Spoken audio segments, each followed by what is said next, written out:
За үзэгчдээ охин өнөөдрийн мэндийг хүргэе. 2018 оны 5 дугаар сарын 30-ны өдрийн 5 гарагийн Монгол комент энэ цаг мөчид эхэлж байна. Оройн 18 цаг тэг минут. Улаанбаатарын цагаар цагаа таагуулж тэлэгчэндээ ордог цугаар үзэгчдээ ТV телевизийн 1-р суг радио FM 103.6 минут хамтарч Монгол комментиг орон дээр шууд хүрэхэд бэлэн байна. TV's Mongolia page лайв хэлбэрээр дэлхийн өнцөг булан бүрт Монгол комментиг түгээн дэлгэрүүлэхэд бас бэлэн байна гэдгийг тодотгоё. За өнөөдөр нийгэм улс төр эдийн засгийн хүрээлэлд яригдж байгаа гол асуудлууд байна. Олон зүйл боллоо. Үйл явдал бас нэлээд ихтэй гэж хэлж болохоор өдөр байна. Мэдээллийн тэргүүлэгч веб поцод ерөнхийдөө завгүй унжиж байгаа энэ өдрийн гол онцлог материал нь юу байсан гэдгийг үзэгч та бүдгийн санал оролцоотой ярилцъя гэж бодож байгаа. Хид хідэн чухал асуудлууд, за өнгөрөх өдөр яригдж байсан хид хідэн зүйлсийн бас үргэлжлэл өнөөдөр нэлээд өндөр түвшинд гарч яригдж байна. Монголын төр төрийн албан хаагчдыг сошиал орчинд хязгаарлаж байгаа ийм сонирхолтой мэдээллийг бас өнөөдөр олон нийтэд өгч байна. За их хурл яг одоо хаалттай горимж шилжчихсэн хуралдаж байгаа гэсэн мэдээлэл байна. Өндөрлөө яа манай парламентын сурвалжлагч арай орж амжиж багшгүй тий. Дуусах багшгүй тий. За хаалттай хуралдаж байгаа гэсэн. Алд нь хүүхдийн мөнгөний асуудал гэж байна. Тий, энэний ард дээр нөгөө хүүхдийн мөнгөний асуудал гэдэг ингээ хилцэх асуудлууд байна. За хөдөө орон нутагт улс төржилт гэж юм чинь нэлээд өндөр авч ирчээ авж байгаа ийм асуудал хандлага яригдж байна. За өнгөрч өдрийн гол сенсац одоо юу гэдэг супер мэдээлэл бол Орхон аймгийн 10 настай охины асуудал байлаа. Өнөөдөр өвгөний үргэлжлэл голтой нутгаас бас нэлээд тийм улс төрийн нөхцөл байдал хүндэрж байгаа ийм мэдээллүүд Монгол комментэд хаягдагдаад ирсэн байна лээ. Нэвтрүүлгийн туршид бас би үзэгч та бүхэндээ тодорхой цаг гаргаж Монгол комментэд хаягдагдаж ирж байгаа энэ мэдээлэл загтлуудыг дуулгая гэж бодсон. За өнөөдөр бас нэг одоо сонирхолтой үйл явдал юу болж байгаа гэхээр аялал жуулчлалын улирал эхэлж байгаа.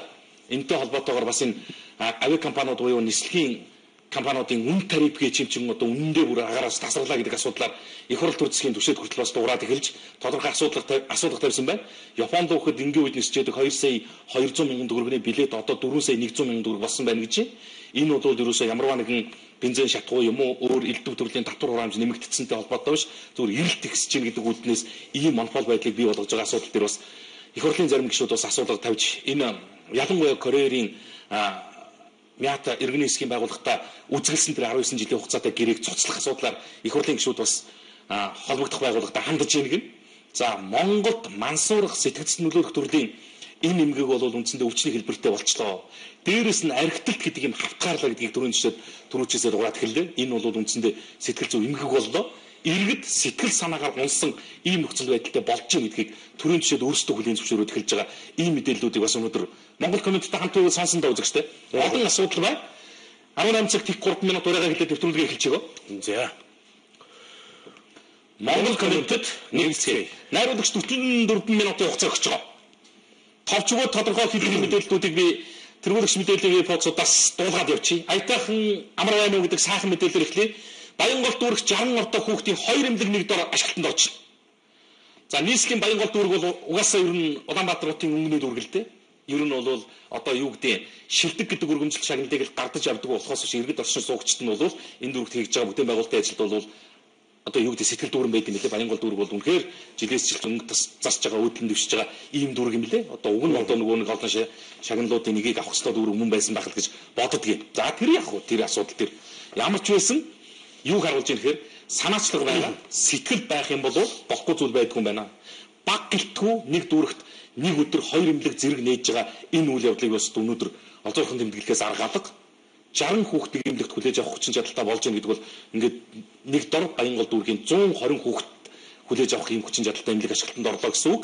Энэ мэдээллийг нүүс онцолсон байсан. Баянгол дүүрэгт орчин үеийн стандартад нийцсэн сүүлийн үеийн тоног төхөөрөмж өгөх хүүхдийн 2 эмнэлгийн нээлт боллоо гэж байна. За нээлтийн арга хэмжээнд Улсын хурлын гишүүн Эрдэнэ нийслэлийн нийгмийн хөгжлийн асуудал хариуцсан төслүүдийн удирдагч засаг даргын орлогч Анхмаа нийслэлийн эрүүл мэндийн газрын дарга Төмөрбаатар Баянгол дүүргийн засаг дарга Хотон Туяа Баянгол эрүүл мэндийн төвийн дарга Бацаргал эмч эмнэлгийн мэрэгжилтнүүд Баянгол дүүргийн иргэд оролцлоо гэсэн ийм мэдээлэл байна. Их гоё эмнэлэг байна лээ би энэ зургийг хараад халт одоо ерөөсөө яг мэдээлэлтэй танилцаж амжилгүй орж ирж үзэгчдэд бас энэ баяртай сайхан үйл явдлыг дуулгаж дуусгаж байгаа. Одоо эмнэлэг нэгдлэгэд одоо баярлах хаашаа юм уг нь бол энэ инхээ хэвцээ өрс маань өвдөхгүй байвал зүгээр байл болж игэл одоо эмнэлгийн хаалгыг татахгүй байвал зүй тийм. Гэхдээ одоо манай байгаа нөхцөл байдал хизээш одоо баримтсны хүүхдүүдэд тийм боломж олгохгүй мэдж байгаа учраас өөр арга алга. Би юу гэж хэлэх гэж байгаа сэтгэл байвал болдгийм байх шүү. Энэ хүчин зүтгэлийг бас үнэлэх хэрэгтэй байх. Юу гэдгийг төрн үнэлж шилдэг гэдэг өргөмжлөхгүй ч гэсэн ард иргэд нь бас алгадчихад урам хайрлцахад бол энэ төрлийн албаагчид тангар хүргэсэн юм усуд бас сайхан болоод явдаг баг. За олон гоё мэдээлэл байгаа. Би энэтэй холбоотойгоор төр яаж ажиллаж байгаа, дүүрэг яаж ажиллаж байгаа гэдэг харьцуултыг дуулгах гэсэн. За Монгол улсын засгийн газар эрүүл мэндийн яам 4-р төрөх гэдэг энэ эмнэлгийг барих гэж хэдэн жил нухаад 18 тэрбумаар баригдахаар төлөвлөсөн эмнэлэг 42 тэрбум төгрөг зарцуулчихсан. Одоо барилгын нөхцөл байдал нэмэрээ байж байна. Ялгаа энэ шүү. Ердөө олон долоон тайлбар хийх арга алга. Засаг нь Монголын төрийн. За одоогийнх шинэ чинь маш олон засаг дамжчихлаа шүү дээ. Хэдэн ч эрүүл мэндийн сайдын нүүр үзэж байгаа. 18 тэрбум төгрөгөөр анх барих ёстой төсөв төртөгтэй эмнэлэг одоо 42 тэрбумыг зарцуулчаад байхад ийм байж байгаа. Дахиж нэмж хэдэн тэрбум төгрөг зарцуулж энэ эмнэлэг ашиглалтанд орох юм мэдгүй. Ер нь орох юм уу юм уу мэдгүй. Одоо орноо л гэдэг. Одоо яг хэдэн тэрбумыг өгчих юм бол яг орноо л гэдэг. Ингиж өгсөөр байгаа 6-аар 8-аар ингиж өгсөөр байгаад энэ эмнэлгийн одоо зөвхөн энэ одоо нэг балхас шиг нэг босгоход 42 тэрбумыг зарцуулсан байна. Гэтэл энд чинь 60 хүүхд хүлээж авах хүчин чадалтай хүүхдийн эмнэлгийг дүүрэг зүгээр л нэг жилийн хугацаанд л барайл ашиглалтанд оруулчихлаа шүү дээ.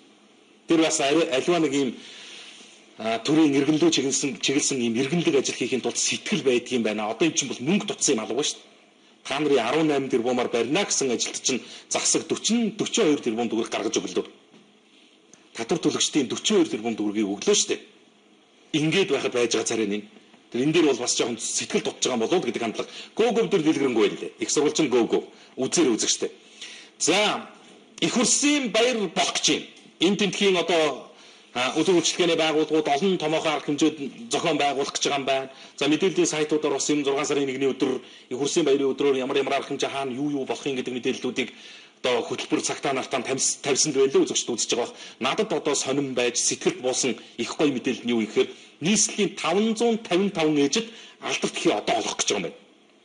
За ер нь юу гэхээр статистикийн мэргэжлийн байгууллагуудаас өгч байгаа тоо мэдээлэлээр сүүлийн үед энэ алдарт хэм болцол хангаж байгаа залуу ээжүүдийн тоо 30% нэмэгдсэн гэж байна. Энэ бол их гоё мэдээлэл байгаа юм. Өөрөөр хэлэх юм бол 4 ба түүнээс дээш хүүхд төрүүлж байгаа эхчүүд ээжүүдийн тоо бол 30% өсөж байна гэдэг маань Монголын хүн ам өсөх, монголчууд олон болох ийм одоо боломж олцсон юм аа. Тэгээд энэ алдарт хэм одонтой 555 ээжид нэгэн зэрэг бас энэ одонгийн гардуулж өгч байгаа тэр болцлон гэсэн ээжүүдэд ийм үйл явдал бас нийслэлийн иргэдийн төлөөлөгчдийн уралдаас санаачил зохион байгуулах гэж байгаа мэдээллийг залуу.com онцолсон байна лээ. Одоо хүн нэмэгдүүл хүнс нэмэгдэн л гэдгийг шүү дээ. Монгол улс орны эзэд хүн жоо ээжүүд ингээд 555 ээж гэдэг чинь за дунджаар нэг ээж нэг 5 хүүхэдтэй байлаа гэхэд энэ чинь хэдэн хүүхэдтэй ээж юм бэ? 2500 гаруй хүүхэд байх нэ тийм.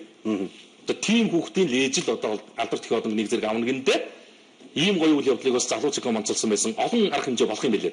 За би бас одоо монголчуудын их сайхан сэтгэл. За нөгөө талд нь бас нэг тийм мулгун үйлдэл хоёрын харьцуултыг нэг бичлэгээр үзүүлэх гэсэн. Говьд байхгүй юу? 3 ботго нэг нөхрөө унтчихсан. Яг одоо амь тавьж явах акшнд нь авсан ийм гоё бичлэг байна лээ. Нэг энийг үзүүлэх гэж байна. За ер нь бол энэ говийн аймагуудад ус чигний хомсдол үүсчихсэн. Ялангуяа энэ төлөв мал бол бүр хатаж харангадах байдлаар одоо маш хүнд нөхцөл байдалд орлоо гэдэг ийм зүйл байгаа. Хоёрдугаар энэ говьд одоо яагаад ийм том нөх юунд зориулж ухаж ингэж орхидох юм бэ гэдэг асуудал байна. Эзэн байхгүй. Шөнөөрөө явж байгаад мотоциклд унсан тохиолдол гарсан байна лээ. Автомашина гэмтээсэн, эвдсэн ийм тохиолдол гарсан байсан. Нүүж явж исэн айл бас орчихсон шүн ингээд орчихсон ийм асуудлаас одоо ингээд 3 ботох хөргий ингээд унтсан ийм нөхцөл байдал. Харин өстой сайн хүмүүстэй таарсан байлээ. Аяг өрсөн татвар томогцсон таа. Бас харслаа. Өөрөөр дүмэл та. Бай.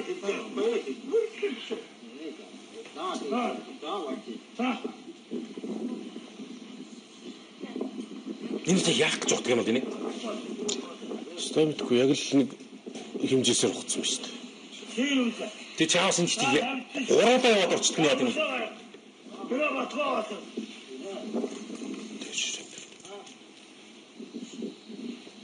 Окей, сүүлийн нөхнийх нь яраад жоохон ус байсан юм болов. Харин тэд уух гээд орсон чинь гураваа орсон байна.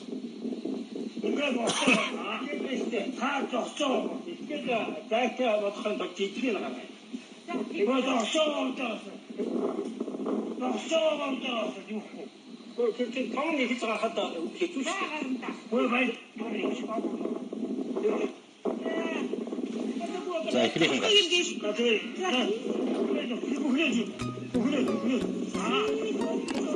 Бас их гүнзгий нөх байгаад байгаа. Таг хүссэн юм.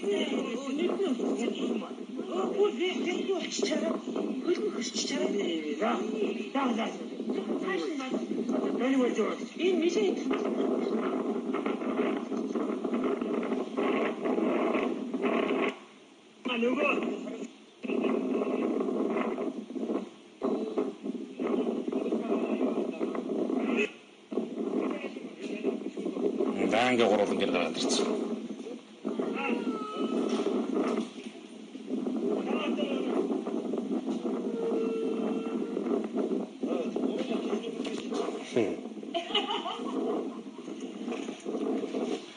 Монгол хүн гэж ийм сайхалт малтай хартай монгол хүн гэж тэгээд мал чухаан гэдэг өөрөө бас хөөрөө штэ хүсний дурдангаараа хүсээрэл татаа гаргалаа штэ энэ гурдмууд. Мал хүртэл бас нэг усуух хувь байдаг юм болов гэж. Нэгдүгürt нь би бас энэ усуудад хэдий зүгээр санамсаргүй зүгээр орон нутаг зорчиж явсан иргэд байлаа штэ. Ингэж таарж одоо юу гэдэг мал хүртэл усуух хувь байд юм. Азтал ботхнууд үл ирээдүйд бас хатан тэмээ болно үз. Гэхдээ нэг л асуудал хандлага байна штэ. Юмд бас нэг хэмжээ хязгаар хяналт гэдэг юм байх ёстой. Хаа хүссэн газараа хүссэн бүх юмаа хийдэг энэ нөхцөл байдал байгаа байхгүй.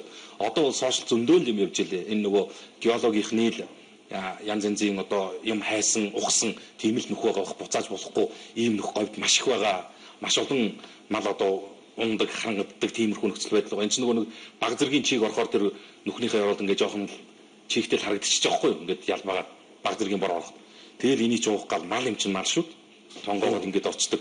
Ийм хандлага. Энийг яагаад үзүүлж байгаа юм гэхээр ер нь бас нэг жоохон нэг тийм их нутагтай газар шорондоо хүн малтай илгэмсэг баймаар байна найзуудаа. Алтал олвол ашигт малтмал илрүүлвэл нүүрсэл олдвол гэдэг нэг ийм бодлоор бүх зүйлийг бас одоо нэг ийм болтол бас хөндрүүлж болмооргүй л байна л. За тэгээд энэ ах эгч нарт бол баярлалаа гэдгийг хэлхэн зүүн хэрэг баг. За циркийн манайчин дээрээс алтан медаль хүртсэн, олон улсын циркийн тэмцээнээс алтан медаль хүртсэн циркчдийг 21 сая төгрөгөөр шагнахаар болж байгаа ийм мэдээллийг бас өнөөдөр гөөг онцлоо. Монголын циркийн хүчний төвийн хамтлаг бүгд найрамдах Унгар улсын нийслэл хотноо болсон олон улсын циркчдийн уралдаанаас алтан медалийг хүртсэн. За холбогдох журмынхаа дагуу 21 сая төгрөгийн мөнгөн шагналд олох шийдвэрийг засгийн газар өнөөдрийн уралдаанаараа гаргалаа гэж байна. За би ийм мэдээллийг нэг төдийлөн олон уншдаг юм. За энийг яагаад өнөөдрийн Монгол комментод онцолж байгаа гэхээр ерөөсөө энэ манай циркчд маань дэлхийн тайзан дээр менежн дээр тарлаа.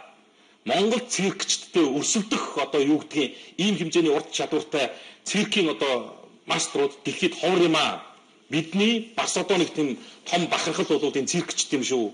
Эднийгээ бид нар бас их нутагтаа одоо хүний нутагт очиж циркчдийнхаа авьяас чадварыг гайхуулах биш циркчдэрээ дамжуулаад гадныхныг татаж авчирч үзүүлдэг ийм хандлага руу Монголын төр засаг явахгүй бол болохгүй нэ аль авьяастай чадвартай чадaltaй чансаатай гэсэн болгон маань хилийн дээс алхаад гадагшаа явлаа. Бид өөрсдөө яагаад татчих болдгоо юм бэ? Бид чинь өөрсдөө цирктэй. Энд чинь циркийн урлаг бүр маш олон жилийн үүх төвхтэй шүү дээ. Тэгээ энэ асуудал агуулгах хандлагаар нь бас энэ мэдээллийг дуулгаж байгаа юм шүү. Гэхдээ төр бол огт мартцсан орхицсан зүйл байдгүй юм байна. Журам байдаг юм байна. Олон улсын зэрэгэлдээ ийм тэмцээн уралдаануудад ийм амжилт гаргах юм бол ингэж урамшуулна гэсэн зүйл байдаг юм байна. Урамшуул давдаг, шагнал давдаг чинь зөвхөн бүх биш юм байна. Тэгээд энэ бол бас циркчд маань бас төрийн хайр халамж ингэж хүртдэг юм байна гэдэг зүйлийг хэлэх гэж байгаа. Хоёрдугаарт энэ циркийн урлагт илэгтэй, сэтгэлтэй циркийг нөгөө гоё сайхан болгоно гэж ярьж байсан улсууд маань одоо циркчдийнхаа гацгш нь явуулж ингэдэг биш. Гадны энэ жуулчдыг татаж циркээ үзүүлэх байдлаар энэ чинь тийм үстэй. Энэ агуулгах хандлага руу явбал яа гэм бэ гэдэг санаа юм шүү. Гой сайхан мэдээллийн сайтуудаас ингээд яриул зөндөө. Даанч болохгүй асуудал их байна. Тэгэхээр тэр мэдээллүүд рүүгээ шуурхаа орохгүй бол болохгүй. За ямар ч үсэн өнөөдөр төрийн байгууллагуудыг интернетээр сошиалд нэвтрэх тоглоом тоглохыг аль биесээр хориглолоо. За ерөнхийдөө бол засгийн газрын зарим агентлагууд дотоод журам гэдэг зүйлээр төрийн албаагчдыг Facebook хэрэглэхийг нь хориглосон байсан. Өнөөдөр хууль батлаад засгийн газар журам болгоод алах зогчлоо. Төрийн байгууллагын ажилтнаа албаагчдад ажлын цагаараа ажлын байран дээр интернетэд нэвтрэхгүй байх юм байна. Тоглоом тоглохгүй байх юм байна. Интернетээр сошиалд нэвтрэхгүй. Twitter хэрэглэхгүй нь байна. Facebook хэрэглэхгүй нь байна. Мэйл ашиглахгүй нь. Одоо ямархуу байдлаар үйл ажиллагаагаа явуулах гэдэг нь эргэлзээ тийм. За ямар ч үсэн төрийн албаагчдын ажиллаа хийж байгаа цаг бол татвар төлж байгаа иргэдийн цаг юм аа. Энэ бол төрийн албаагч таны цаг биш. Тэр танд үйлчлүүлж байгаа иргэний цаг гэдэг утгаараа тэр иргэн дүүлчлэх цагаас та интернет орчинд фэйсбүүк ухах байдлаар хумсалж болохгүй гэдэг ийм шийдвэрийг засгийн тэргүүн санаачилж ажил болгож байгаа юм байна. За дэмжих эсэргүүцэх асуудал нь бол мэдээж хэрэг иргэдэд нээлттэй. Уг нь одоо бид нар ч бас нэг ардчилсан Монгол улсын иргэн интергээд л олон зүйлийг ярьж байна. Гэхдээ тэр иргэнийг ажилдаа ирэхээс өмнө амралтын өдрөөрөө ажилласаа тарсны дараа гэртээ хараад сошиалд бол бүр утгаараа нэвтрэх хэрэгхийг нэг хязгаарлаагүй. Ажлын цаг чинь ард түмний цаг юм а гэдэг ийм агуулгыг бодож ойлгооч гэдэг үүднээс гарч байгаа шийдвэр юм байна шүү. За төрийн албаагчид бол маш их эсэргүүцсэн сэтгэгдэл постуудыг бичсэн л байлээ. Бид хүн биш юм уу? Бид адилхан татвар төлдөг үстэй. Бид яхаараа ингэж явах хэвээр. Ер нь төрийн албаагч болгон яхаараа бүх зүйл болохгүй хориотой болчихдөг юм бэ гэл олон асуудлыг ярьж байлээ. Гэхдээ нэг л агуулга одоо юу гэдэг хандлагыг бодож ойлгороо. Тэр бол таны цаг биш байх нь. Татвар төлсөн иргэдийн цаг байх нэ гэдэг таньнаар үйлчлүүлж байгаа хүний цаг байх нь гэдгийг бодож ойлгороо гэдэг үднэс л ярьж байгаа. За энэ дээр нэмээд нэг асуудал байна. Юу гэхээр за төрийн албаагчид ажлын байранда ажлын цагаар фэйсбүүк хэрэглэхгүй нэ. Тоглохгүй нэ. Гэтэл одоо нэг шийдэгддэг асуудал. Юу гэхээр цайны цаг гэж. Энэ цайны цагийг чинь одоо яг үннийг хэлэхэд энэ төрийн байгууллагаар үйлчлүүлдэг хэрэгэд бүр ойлгохоо байл. Одоо бүр гүлэг шиг төөрүүлдэ шүү дээ. Зарим газар. Яг цайны цаг чинь хідээс хідэн цаг юм. Дурандаа журмаараа зохицуулсан байгаад байт. 12-оос 1 юм уу? 1-ээс 2 юм уу? 12:30-аас 1:30 юм уу? Ерөөсөө яаж юм гэхээр төрийн албан 9-10 цаг гэж цуглаад 12 дөхүүлээ цайны цаг гэж гарч явал үндсэндээ цайны цагаас хойш төрийн байгууллагуудаар юм хөөцөлдөж бүтээн гэдэг асуудал байхгүй болсон. Цайны цагийн дараа бол нэр яг үннийг хэлэхэд ер нь бүтдэг ажил гэж юм байхгүй. Яам тамгийн газар агентлагийн газар хэлцүүд хот дүүргийн харьяаны байгууллагуудаар үдээс хойш цайны цагийн дараа л бол одоо тэр хүн ирэхгүй баг. Тэр энийг яаж зохицуулах юм бэ гэдэг зүйл байна.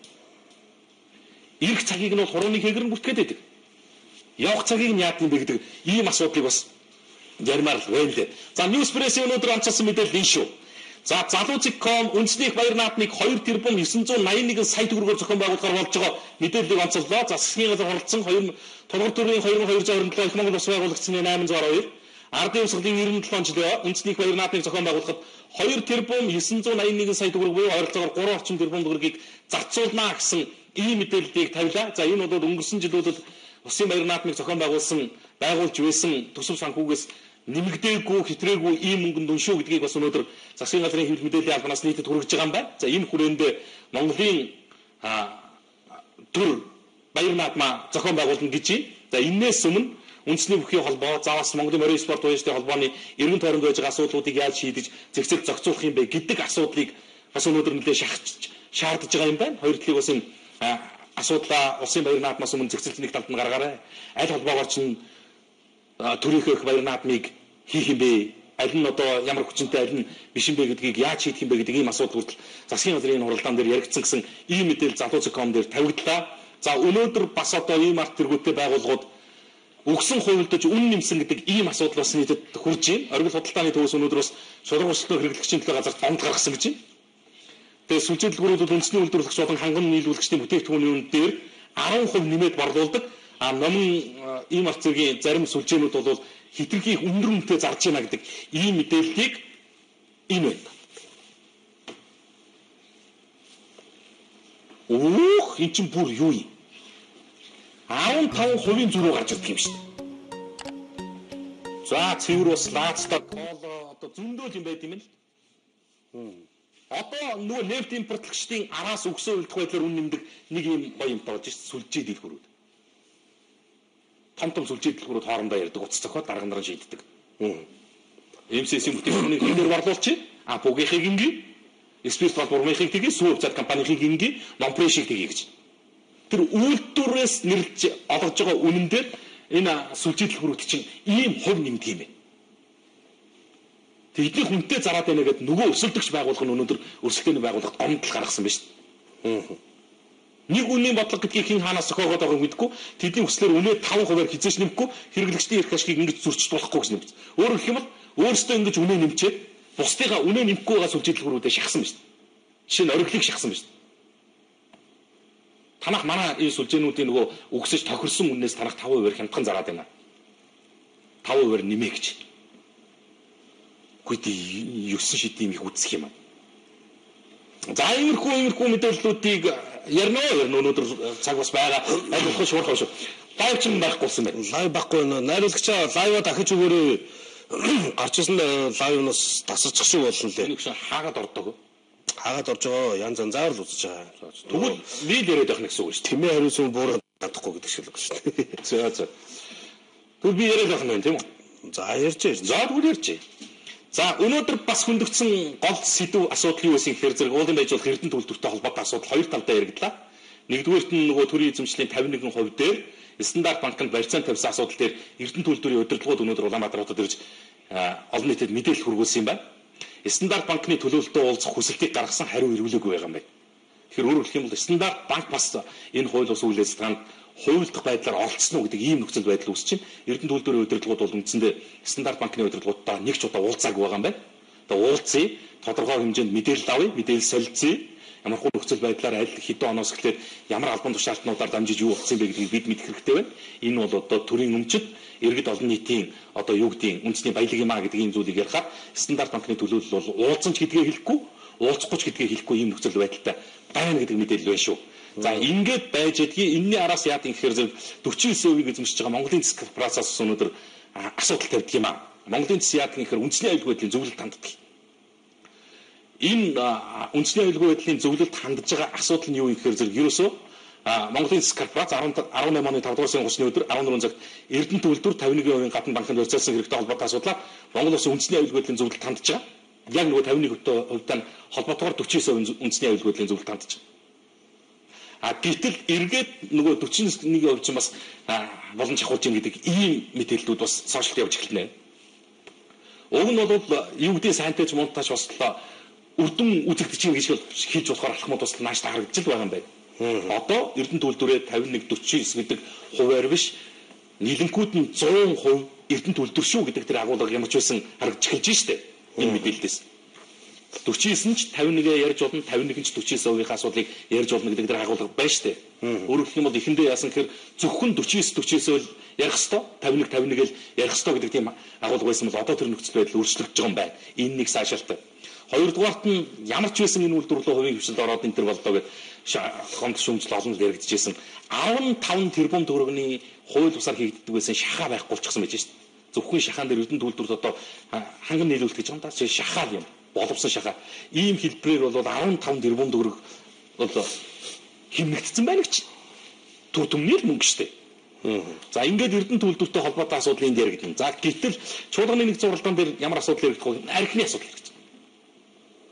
Яагаад Монгол улсын архины хэрэглээгээрээ архитан согтуурахын хандлагаараа дээрээс нь одоо энэ хартам их сэтгэгдсэн нөлөөлөх төрлийн энэ бэлтгэл хэрэгжилж байгаа байдлаараа дэлхийд ийм одоо өсөлтөгчгүй тэргүүлээд эхэлвэ гэдэг зүйл. Энэ бол бидэнтэй шууд холбоотой шүү гэдэг зүйлийг их хурлын гишүүн дөрвчээсээ хэлээд эхэл. Бид иргэдээ сэтгэл санаагаар унагч байгаа юм байна энэ төрчсөг. Ер нь бол иргэд архи согтууруулах ундаа хэрэглэнэ гэдэг дан одоо үйлдвэрлэл их байгаатай, импортын бүтээгдэхүүн их орж ирж байгаатай, нийгмийн нөхцөл байдалтай холбоосоо гадна улс төрийн бодлого шийдвэрүүд иргэдэд очиж байгаа энэ мэдээлэл чинь сэтгэл санаагаар нь унгаж ийн гэж. Их сонин одоо тэр архитай холбоотой өмнө яригдж байгаагүй юм агуулга гарч ирж байна.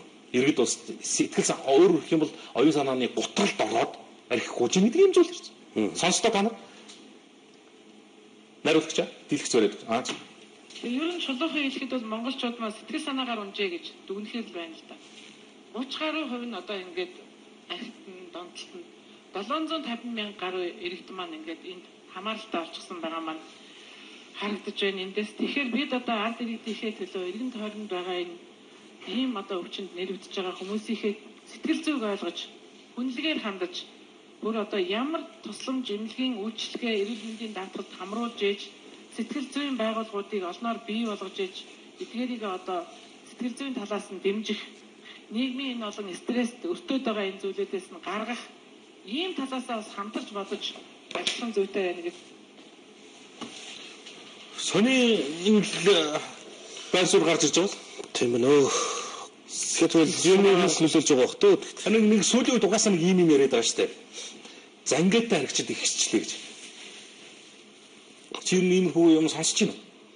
Яаж иргсэн чинь яг л нөгөө төр засгийн бодлого шийдвэртэй холбоотойгоор татвар, элдв, янз янзын хуулийн дарам эрх зүйн орчин нөхцөл байдлаас болоод хэвийн үйл ажиллагаа явуулж исэн олон аж ахуйн нэгж фүүс компаниуд татан буугдаж дампуурсан. Одоогоор 3600 зүгж байна. Дампуурсан компани тоо.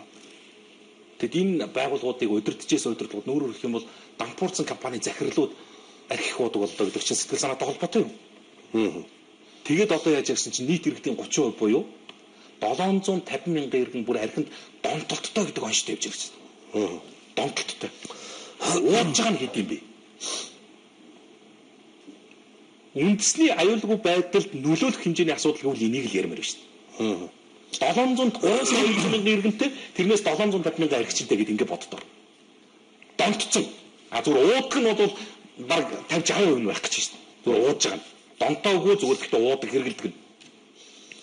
Хүүхдүүдээс бас жоохон ороод ирнэ тэр чинь. Үгүй харин тийм. И сонир юм гарч ирж шүү. Энэ бол ойрхон баяр юм. Одоо эднэрийг нийгэмд архи ууж ийн гэдэг байдлаар нь хатуурхаж, түлхэж, гадуурхах биш. Сэтгэл санааны хувьд бас ийм нөлөөлөлт төр өдөрж байгаа бид нар авчижсэн шүү гэдэг агуулгаараа их дэмжих тийм хэрэгтэй байна гэдэг юм. Тэг гэж байгаа юм. Нэг гишүүний байр суурийг сонсгож шít. Сонин өмнө яригдж байгааг бол дээр дөрвөл байдгүй улсын хурлын гишүүдний хүртэл хөл толгоонолдохгүй явж ил байсан. Харин тийм байгаа шít. За сэтгэлээс бай. За тэгээ. Хүүхдийн баярыг буруу ойлгож байна. Их хурсын баяр нэрсэл буруу. 6 сарын 1-ний их хурсын баяр болгох 1995 оны шийдвэрийг 2003 оны 5 дугаар сарын 22-нд улсын хурал албан ёсоор цуцалж зөвхөн хүүхдийн баяр болгосон юм а. Магадгүй та ийм зүйл байдаг гэсэд эргэлзэж байвал хөдөлмөрийн тухай хууль дах бүх нийтээр амрах өдрийн жагсаалтанд хүүхдийн баяр хэмээн нэрлсэн байхыг харах боломжтой гэж байна. За их хурсын баяр биш хүүхдийн баяр гэдэг нэршилтэй байгаа юм байна. Өчигдрийн цэцэрлэгийн хүүхд гисгэж байгаа үзэгдэл байдаг л асуудал бололтой. Үүмүүлээд байвал багш зодддаг гэж хүүхдүүд ярьдаг байна. Багш нар хүүхдүүдийг санал дээр суулгаад томоотой ойлгох сонирхолтойг нь босож гүүгээ тонгочоод байвал ноцтой бишээр зохиод авдаг юм байна. Ер нь бүх цэцэрлэгийг камержуулж хүсвэл эцэг эхчүүд тэр өдөр нь хүүхдээ хэрхэн өнгөрүүлснийг харах боломжтой болгомоор байна. Манай хүүхэд гэхэд л игмээ хугалцгаад тоглож байхдаа хүүхдийн доор орж унсан гэд өнгөрсөө. Камергүй байсан учраас итгэхээс яах вэ л гэж.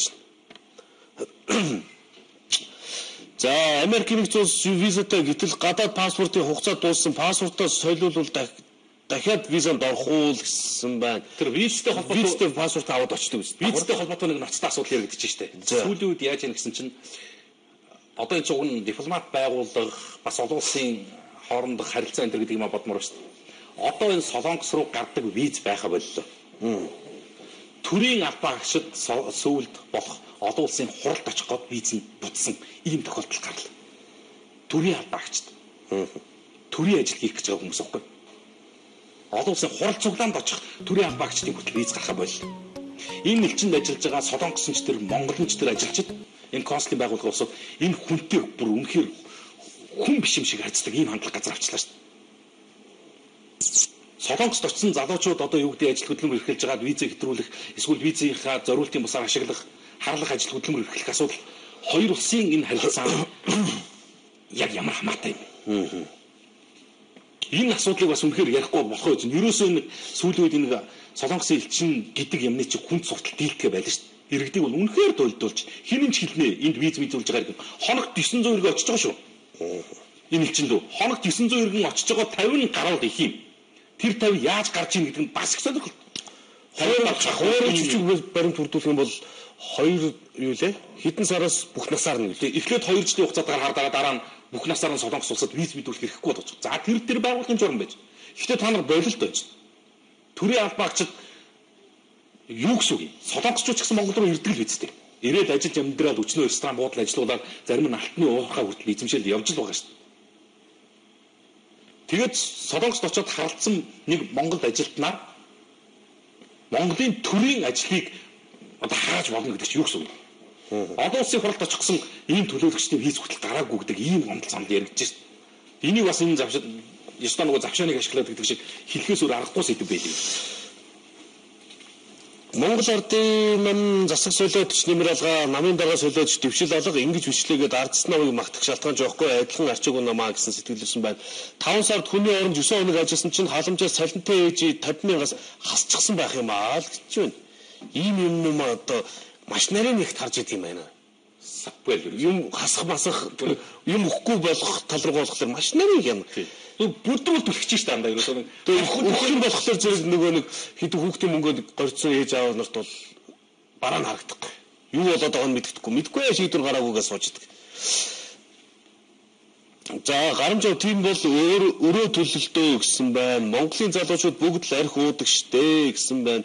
За Монгол Ардын нам засагт за энэ түрүүн уншигдсан сэтгэл.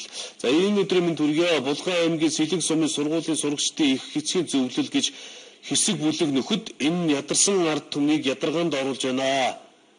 Хүүхдийн шалгалттай өдөр их эцгээс мөнгө татаж шалгалт авч бүр багш нарт хоол авч өгөх нэрээр авилгал өгч байна. Үүнийг таслан зогсоож авилгал өгч мөнгө татаж байгаа хүмүүст хариуцлага тооцох хэрэгтэй байна. Үүнд голдуу төрийн байгууллагад ажилладаг хүмүүс байна. Жишээ нь за ингээд тийм газрын хүмүүс байна л гэсэн юм. Ороод ирж байна. Эцэгхийн зөвлөл гэдэг чинь одоо эцэгчүүд өөрснөө ангийн урд хийж байгаа л байгуулдаг үст. Тэгж байгаа. Тэрний ээж, тэрний аав гэж ингээд ярьж байгаа үст. Тэрнээс шууд одоо тэрийг сонголоо гэж багш нь заачдаг юм байхгүй л. Багш бол эцэгхийн зөвлөлийг сонгохгүй шүү дээ. Тий. Эцэгхийн зөвлөг бол эцэгхийн одоо энэ яах вэ? Энийг нэг талд нь гаргаж тодорхой болгож өгмөр шүү дээ. Огт юу ч авахгүй мó эсвэл одоо яах юм? Эцэгхийн зөвлөл зохион байгуулалт эцэгчүүд өөрсдөө тодорхой хэдэн төгрөг цуглуулад шалгалтанд орох байгаа багшд хоол авч өгөхгүй асуудлыг багшийг мөнгө татсан гэж ойлгох юм уу? Энийг юу гэх юм? Тэгээд эцэгхийн зөвлөл нь мөнгө татах хэрэгтэй юу ирэхгүй юу? Харин энийг тодорхой болгож өгмөр шүү. За анги засгаж байгаа өчигдөр чиг дээрээс. Ангийн багш анги засгаагүй л. Дээрээс нь ингээд мэрэгжлийн улсуудын шалгалт хийж. Одоо энэ боловсролын яам амнаас ингээд улсууд очиж штэ. Цонгоч хагархаа байна, шалчин энэ хүүхэд боловсон байна. Энэ хүүхэд стандартын бус орчинд хичээлж байгаа юм байна. Наадхан янзлал. Энэ багшийн үүрэг шүү, анги дааж авсан багш таны үүрэг. Энэ цонгоч, энэ агааржуулт чинь, энэ шалны чинь бодог, энэ самбарын чинь энэ төр гэдэг. Тэгээ багшийг засаал гэдэг үүрэг өгч явж. Тэгсэн хэрнээ тэр ангийн чинь засах мөнгийг төсөөлөхгүй шүү. Тэгтээ сургуулаас ч мөнгө өгөхгүй. Та нар эцэгхээс авч болохгүй. Эцэгхээс авч болохгүй. Тэгтэл чи зас. Тэр чи бас их төвхтэй байгаас. Тэг муу бол хойд хараагаа гэдэг шиг бүх зүйлийг бас юу бүхэл багш нар ийм гэдэг байдлаар түлхэхээр сүлийн зөвшөөрөхөд хэцүү хандлагалт. За хоёроо ажлын амжилт хүсье. Улсын цэцэрлэгийг камерчилж болдоггүй юм уу доо юм байхдаа маш олон жилийн өмнө яригдсан санаачлалын нэг Баяшуудын цэцэрлэг камертай тэрийг нь эцэгчүүд нь уцандаа холбогдсон тэгэл өдөрт нь нэг заванд хүүхдээ юу хийж байгааг нь харждаг юм байл шүү дээ. Бөөл юм болж цэцэрлэгт оруулах юм аа. Оруулсан хойноо сэтгэл тайван байх аргагүй юм биш үү? Үнэхээр л хүний хүүхэд зоддгүй юм бол камерын дээр ажилласаа төвөгшөхгүй л байлгүй дээ. Адаглал олон хүүхэд юм чинь гүйж хараад байгаад өвддөг тохоогоо гэмтээлээ гэж бодоход камера хараад үнэхээр өөрөө гэмтэж бирсэн байна гэдэгт итгэн штэ. Хэрвээ камергүй бол би л өөрөө унаж бирсэн гэдэгт хизээч итгэхгүй юм байна гэсэн байна. За орой мэндэ сайдын зөвлөмж гарсан үнэн бидтэй манай хүүхдийн сургууль дараа жилийн номны мөнгө өгөхөө шаардаад байх юм а хаана хандах байл гэж. Ёстой үнэндээ ямар асуудал юм те бүжигнэ. За танах сэтгүүлчийн ёс зүй алдсан энэ тал дээр хариу өгнө. Дорнод хятад малчин дээр гинэ. Манайх биш шүү дээ. Тэр чинь 9 дүмэр гэдэг сэтгүүлч чинь манай телевизэд ажилладаг үл дээ. Аль телевиз үлээ? Сошиалор одоо их орон телевиз шүү дээ. Их орон телевиз гэсэн байсан биш. Төрөний хэлдэг үнэн шүү. Хүүхдийн баярыг их үрсийн гих нэрэдлэр эцэг их нь аригдах шалтгаан болгодгоо болох хэрэгтэй. Хүүхдээ л баярлуулаа гэсэн. Надад хамаагүй л баг тэр сэтгүүлчийг одоо юу гэдгийг бас л одоо надтай ажил мэргэжилтэд явж байгаа залуу хэлээ л. Тэгвэл нэг пантасны паналны юм нь тэр зүүмсийн харьяатын газар гэдэг юм амар ажилдаа тийм. Өчигдөр гарлаа шуурах ёо өнөөдөр өглөөний мэдээнүүд дээр гараад ирсэн юм шүү. Тэр бол үнэн үнэмшлгүй ажил нэрээ. Гэхдээ яаж ингэж хурдан ажилд болсон бэ Монголын төрмийн ээ. Баах нөгөө хоноролоо явжсэн хятадтай чинь хоньны эзний чинь бүгдийг авчирсан юу старлаа хийж. Бараг тэнд дөрөөсөө тэр харьяатын байгууллага бол цагдаагийн, прокурорын, шүүгчийн бүх төрлийн албан тушаалтнуудын ажлыг тэр өрөөндгийг ажиллаж байна. Арайд нэг Монгол улсын нэрийн өмнөөс тогтоол уншсан.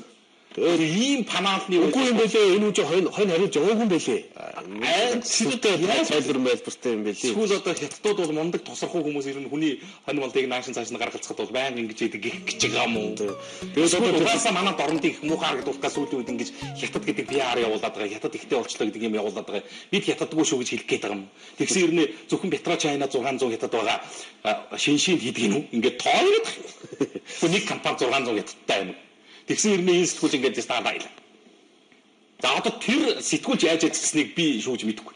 Гэтэл харьяатын байгууллага бол үнэндээ л таанахуд бол ёстой нуух авах гэж байгаа нүдээс багс. Ийм байхгүй л тийм. Одоо дорнодын тал газраар хятад хүн хонь хориулж явж байгаа чи ямар ч хүн тусна үстэй. Зүгээр сэтгүүлч юм байна уу? Зүгээр нэг инженер хүн байна уу? Эсвэл зүгээр нэг зурагч юм байна уу? Хамаагүй содон л тусна шүү дээ. Содон тусна. Тэр нь хамаатай хүүжээ. Зүгээр би харьяатын байгууллагын мэдээлэл хийх гэж хэлэхээр нь юу гэж ойлгосон. Тэр чинь зүүн бүсийн харьяатын байгууллага юм чинь бүсийн. Юу гэж ойлгосон гэхээр зэрэг хууль эрхтэж байх гэж ойлгосон байхгүй. Монгол улсын нутаг дэвсгэр дээр ажиллаж амжирж байгаа хятад иргэн малаж хуу эрхлэх одоо юу гэдэг мэрмэрийн бүх төрлийн эрх нь хуулиар нээлттэй байдгийг билээ шүү дээ. Үйлдвэрлэл үйлчлэгээний байгууллага ажилуулах энэ төр. Гэхдээ тэрийг ярих гэж байгаа мó гэсэн чинь бүр илгээл татгалалт. Нэр Монголын төрийн байгууллагын чадамжил юм байлгүй.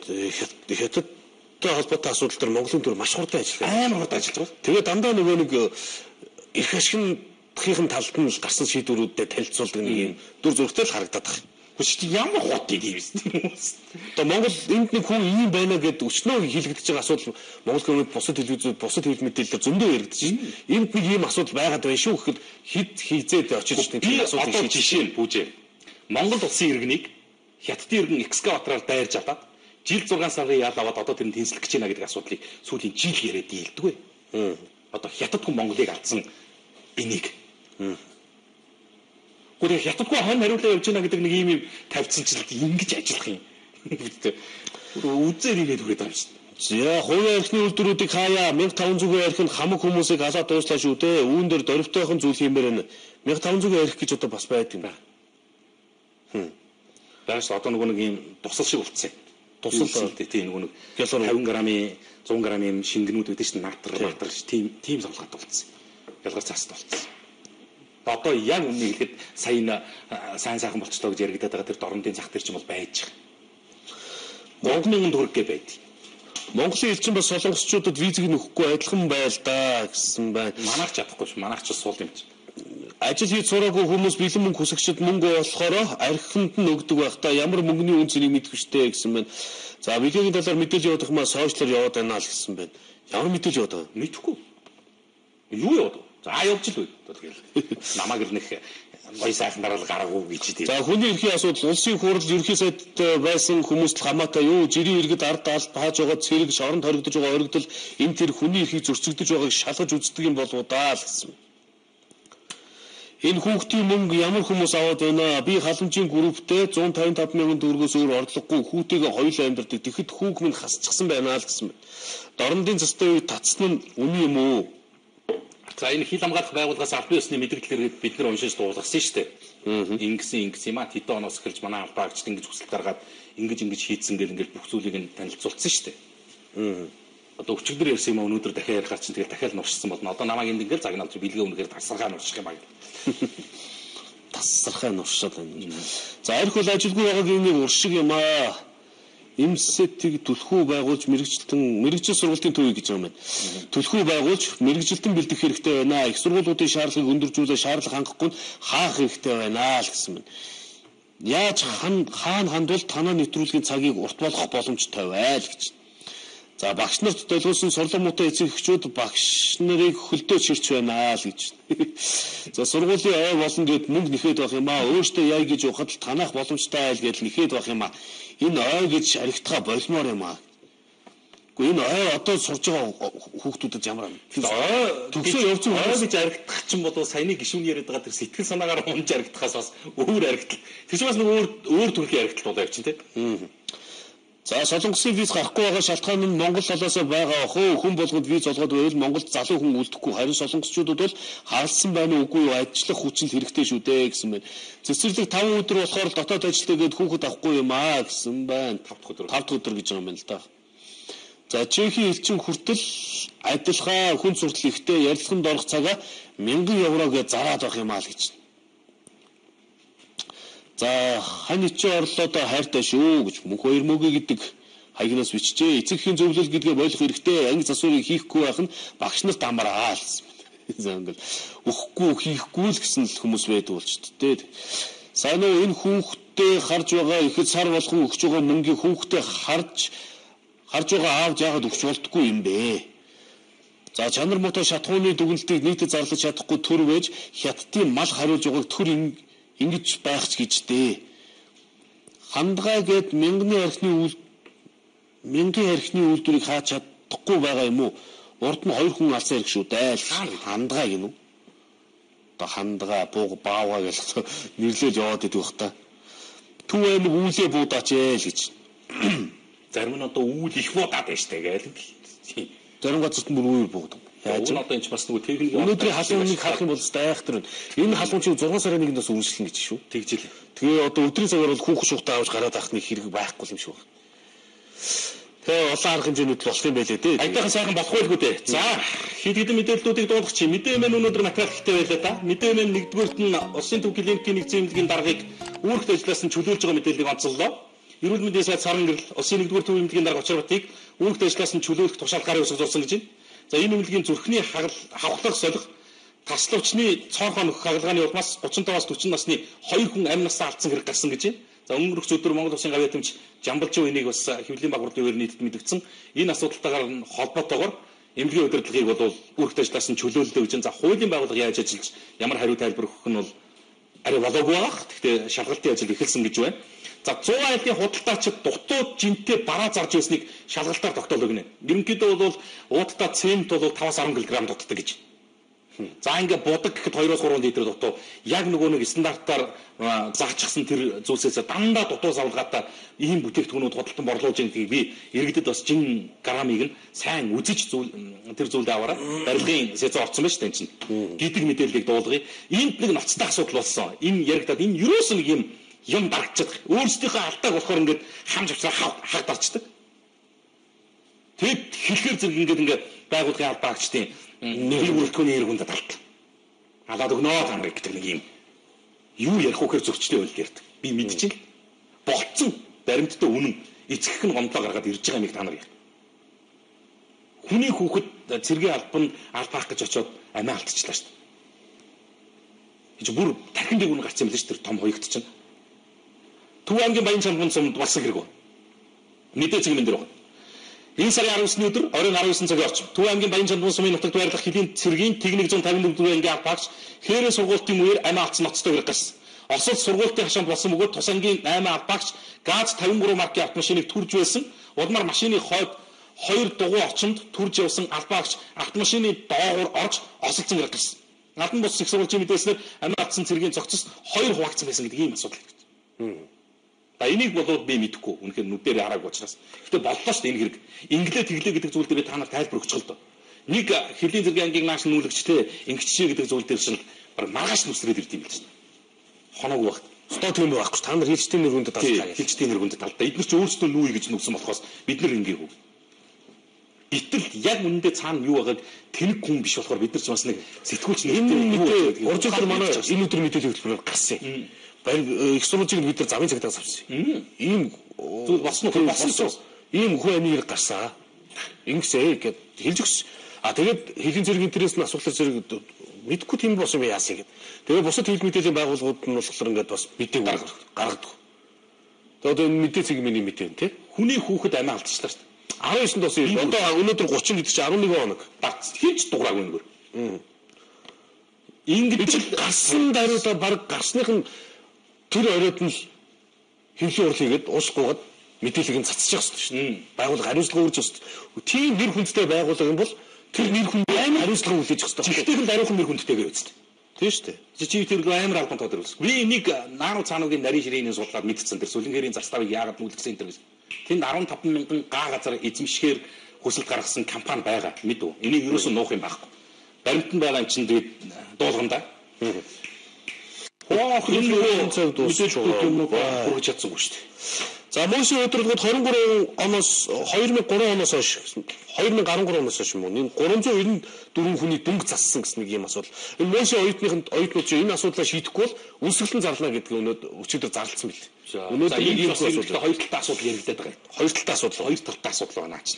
Ямар ч гэсэн тэгээ судалж байгаа мэдээллийг дуулганда өнөөдрийн цаг болчихжээ. Найруулагч өөрсдөө салхигүй тохиогож байна. За, 5 дараагийн нэвтрүүлэгтээ нэгдсэн нийлсэн. Санс тэтгэлээ бичсэн, нэрүүлсэн, гэмтсэн, шүмжилсэн бүх үзэгчдэд баярлалаа. Маргааш пүрэг гараг байна тий. Пүрэг гарагийн Монгол комент 18 цаг тэг минутад энэ энэ дээрээс хүрэх юм. Өрөөгөө дуусгая.